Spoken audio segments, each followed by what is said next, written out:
ఇక్కడ చూడండి ఎంత దారుణంగా ఉంటుందంటే, ప్రైవేట్ కాలేజీలేమో వాళ్ళకు మాకు ఫీజు రిమెంబర్స్ బకాయిలు వస్తాయని చెప్పేసి బంద్ చేసినాయి, దానికి సమ్మె ప్రకటించినాయి.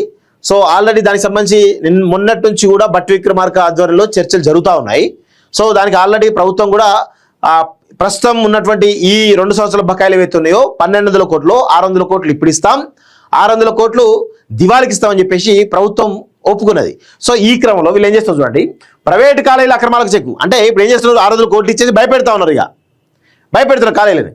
రూల్స్ పాటించిన కళాశాలపై వేటు, అనుమతులు లేకుండా క్యాంపస్ నిర్మాణాలు, అసైన్డ్ భూములు, చెరువులు ఆక్రమించి కట్టడాలు, నాణ్యత ప్రమాణాలు గాలికి, no fire permissions, no qualified teaching, no labs, vigilance report ఆధారంగా సర్కారు చర్యలట. సో ఇదంతా ఏంటంటే భయపెట్టడానికే. నిజంగా చర్యలు ఉంటాయా? ఇప్పుడు మల్లారెడ్డి కాలేజీలు ప్రభుత్వ భూమిలో అదేవిధంగా చెరువులో ఉన్నాయని గతంలో ఇప్పుడు ఆ ప్రభుత్వంలో ఉన్నటువంటి ఎమ్మెల్సీ బల్మూరు వెంకట్ గతంలో చాలా స్టోరీలు చేసింది కదా, మరి వాటిపై చర్యలు తీసుకుంటారా? ఇప్పుడు అనురాగ్ యూనివర్సిటీ, అనురాగ్ కాలేజ్ అవుతుంది, ఇంజనీరింగ్ కాలేజ్ అవుతుందో మరి అది ప్రభుత్వ భూమిలో ఉంది. తూము వాళ్ళ ఓన్ ఆ తూముల పైనే వీళ్ళు కట్టిరు కదా, మరి దానిపై చర్యలు తీసుకునేటువంటి దమ్ముందా వీళ్ళకి? ఓవైసీ కాలేజ్ పైన చర్యలు తీసుకో దమ్ముందా? ఏదీ లేదు. అంటే వీళ్ళకి ఏంది అంటే భయపెట్టించే ప్రయత్నం తప్ప చర్యలు తీసుకోరు. ఇప్పుడు ఏంటంటే వీళ్ళు ఇంకొకసారి సమ్మె చేయొద్దు, ఇంకోసారి సెల్లులు ప్రకటించొద్దు అంటూ ఇట్లా ప్రభుత్వం వారిపైన ఒక రకమైనటువంటి కుట్ర చేస్తున్నట్టుగా తెలుస్తూ ఉంది. సో ప్రైవేట్ ఇంజనీరింగ్, డిగ్రీ, ఇతర ప్రవేశ కాలేజీలో కొనసాగుతున్న అక్రమాలకు చెక్ పెట్టేందుకు ప్రభుత్వం నడిపించింది.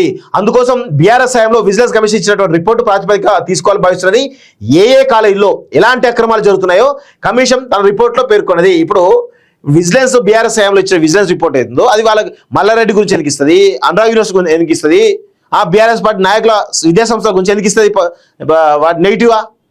అసలు విషయాలు బయట పెడుతుందా? వాళ్ళకి పాజిటివ్ రిపోర్ట్ ఇస్తుంది అంతే.